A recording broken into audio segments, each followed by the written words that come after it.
excited for a trip. Did you get all your things packed? Wait, where are we going again? Yeah, Bracy, you mentioned something about historic and beautiful places. We're not only going to places, guys, we're also visiting talented and skillful people as well. So, where do we go first? Oh, I know someone. Let's go to the University of the Philippines, Cebu. Hello guys, we're here to interview an artist who is an alumna from the University of the Philippines, Cebu, and we're going to ask her about her life, her educational attainment, her work, and also who influenced her in becoming an artist.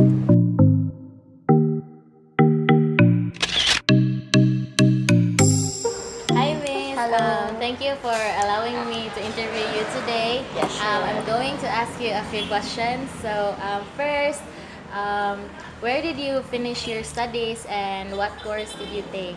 I finished Fine Arts UP. Are you currently practicing your profession? Yes, karon is unemployed ko kay nag-try ko mag full-time artist. So for how many years did you practice your profession? Kuan, since third year high school, nag-start na ko buhatog art. Then karon, padayon ako full-time artist. Unemployed. Okay. So what kind of arts man are you making? Kuan akong style, dahog sa surrealist nga movement. So, kuan siya fantasy. Who influenced you in becoming an artist? Influence sa family background into art na akong family. Grade 2 ko nga na ako'y teacher lalaki nagdemo siya sa blackboard nag-sketch siya langgam. Nasuya ko. So akong gibuhat pag abot sa balay sige kong sketch. Ako ra jud gisuon kutob sa akong makita. Hato sa namalhimig lain-lain nga faces so daghan kog na-meet nga artist pud. Adto ko ni padayon nya. Nakuansad ko kanang na-pressure ko kay ang apelyido kay artist. Dapat ka mag-artist. Sige, mag-artist ka. What were your intentions in making your artworks? Kuan lang, self-expression lang siya ako tanan. Mo lang usa sa reason nga di ko mo work, di ko magpa-corporate slave kay ganahan ako mo make art kay tungod ganahan ko dili kay mo buhat ko mo design ko for i-consume nila for capitalism. Kani siya kuan ako. Ang among gibuhat is nakig-partner may kanang mga poet sa kanang Almost Poet Society. So among gi-distribute ilang poems na money nay poem nga about home. Ako interpretation lang ata is atong self naman sa atong home. Manang ang iyang giwear kay the same sa balay. Kay atong self man atong home. And then kasagaran sa akong sketch, ako i-paint kay ang noun is dili noun sa tao kay pretentious man tang tanan good. Like karon happy ta pero ikabot sa balay sad. Thank you, Miss. Yeah, Thank sure. you so much. Thank you. Wow, that was great. She's really inspiring. OMG, look! Sarah and Mateo are engaged. Oh, speaking of engagement, Cebu Sacred Heart Parish is the famous wedding destination in Cebu because of its great architecture. I want to get married there. So what are we waiting for? Let's go!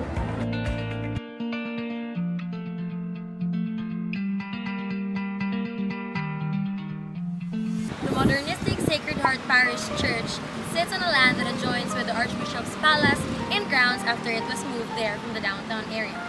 It is now located in Junicio Acosalem Street in Cebu City. The Sacred Heart Parish Church was originally known as Our Lady of China Parish to honor the Lady of China. It was founded in 1952 for the Chinese community in Cebu. After a few years, the church was finished in 1960 using donations from parishioners who were mostly Chinese. Its construction marked the return of the Jesuits to Cebu as missionaries. It can be recalled that the Jesuits were expelled from the Philippines in the mid-1700s and their properties were confiscated by the Diocese of Cebu.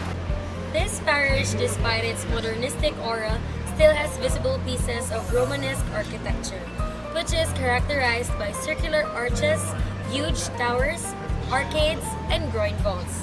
It's hard to miss the huge round arc at the entrance of the parish church. The Archdiocesan Shrine of the Most Sacred Heart of Jesus is one of the most popular wedding venues in the Queen City of the South. Overhead curves inside the church draw the eyes towards the front where an image of Christ and his sacred heart is enclosed in a golden oval with tongue-shaped rays of light beneath the big stained glass image depicting God the Father and the Holy Spirit. The Romanesque period was a time of great development in the design and construction of defensive architecture. So, the barrel vault works nicely for covering a long hall, like the basilicas of old. But by this time, churches didn't just have one axis but several axes. The use of a transept or a crossing part of a church had become a standard in the West during Carolingian times. So, what happens when two barrel vaults meet at the right angle? The solution is the groin vault.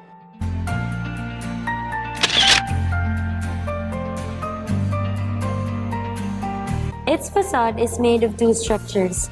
The main arch featuring the image of Christ in the center, surrounded by stained glass windows with geometric designs, and the narrower, taller bell tower with a cross on top.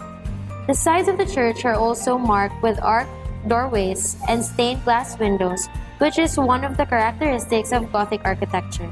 These windows provide an interesting play of colors into the interiors, especially when hit by sunlight. Wow, that was one of the most beautiful churches I've ever been to. But have you noticed the chandeliers inside the church? Oh, hey, I know who designed those chandeliers. It's Kenneth Kopunpe. Hey, you know what? Maybe we can interview him and learn more about his works. Let's go. Let's go.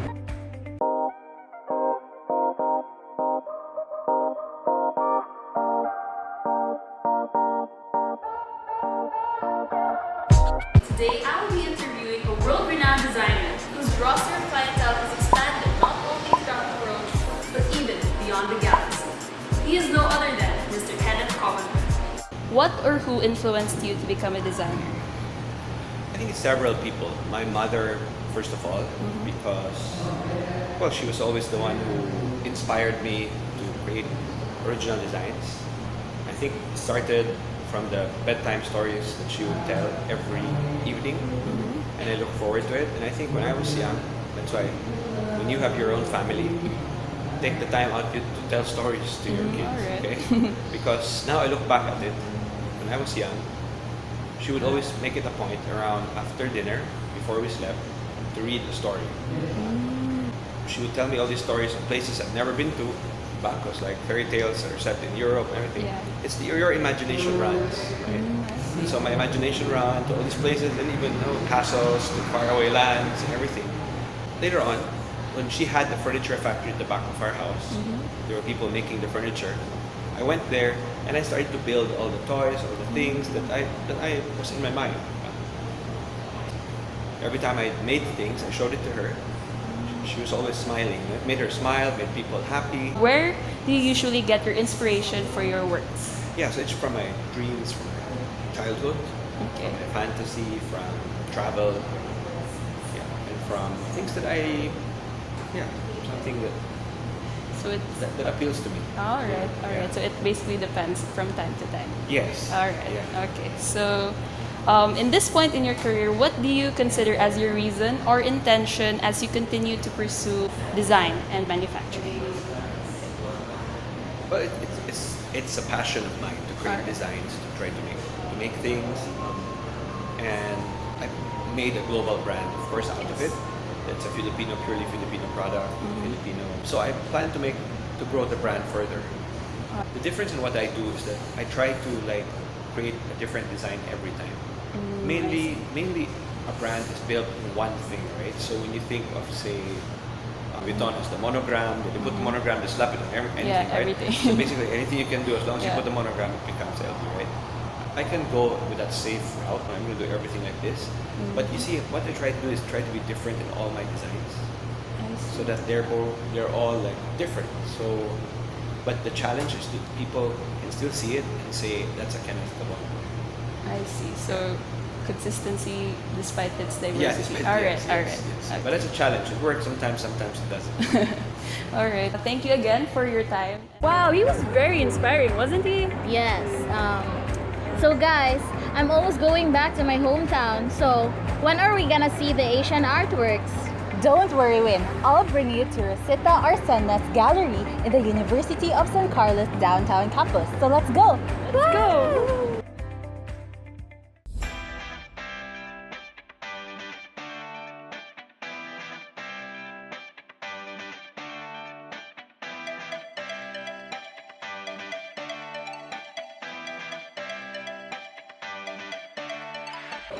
China, one of the countries that boasts an ancient civilization, has a long, mysterious history for almost 5,000 years. As one of the greatest civilizations of the world, China can trace its culture back to a blend of small original tribes which have expanded till they become the great country we have today. I will be introducing to you the Chinese ceramics in the Qing period from 17th to 18th century. The Qing dynasty was the last imperial dynasty. The dynasty held an important role in Chinese history and exerted a great influence. During Qing dynasty, patterns began using bright colors to adorn plates and vases with meticulously painted scenes. Porcelain ceramics continued developing five-colored ware by applying a variety of underglaze pigment to floral, landscape, and figurative scenes, a style which was highly sought after in the West.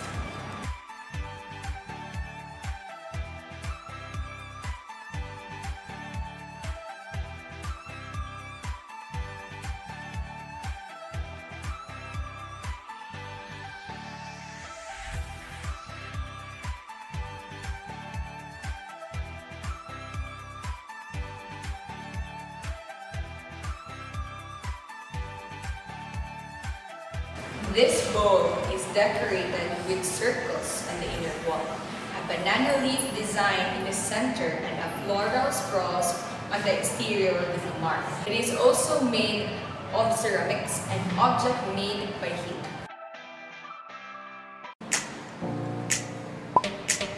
The Rosita R. Arsena's gallery have been made possible through the collaboration of the University of San Carlos and Ramon and Rosita Arsena's family. Vietnam is one of the many Asian countries that have a long-standing and famous tradition of pottery production, and it is also one of the 3 countries, including China and Japan, which exported ceramics.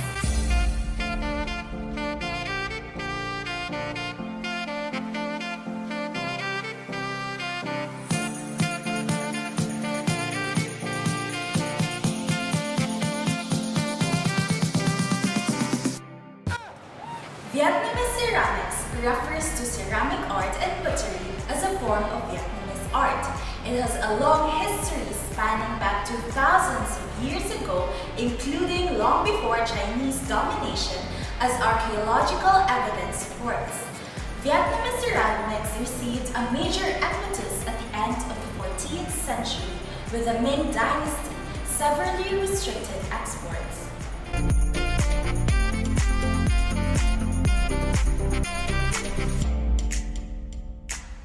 Vietnamese ceramics of this period are most famed for their blue and white wares, like this.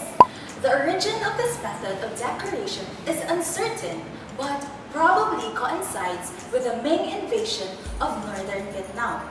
The Ming Dynasty is the 4th Chinese domination in the period of the history of Vietnam.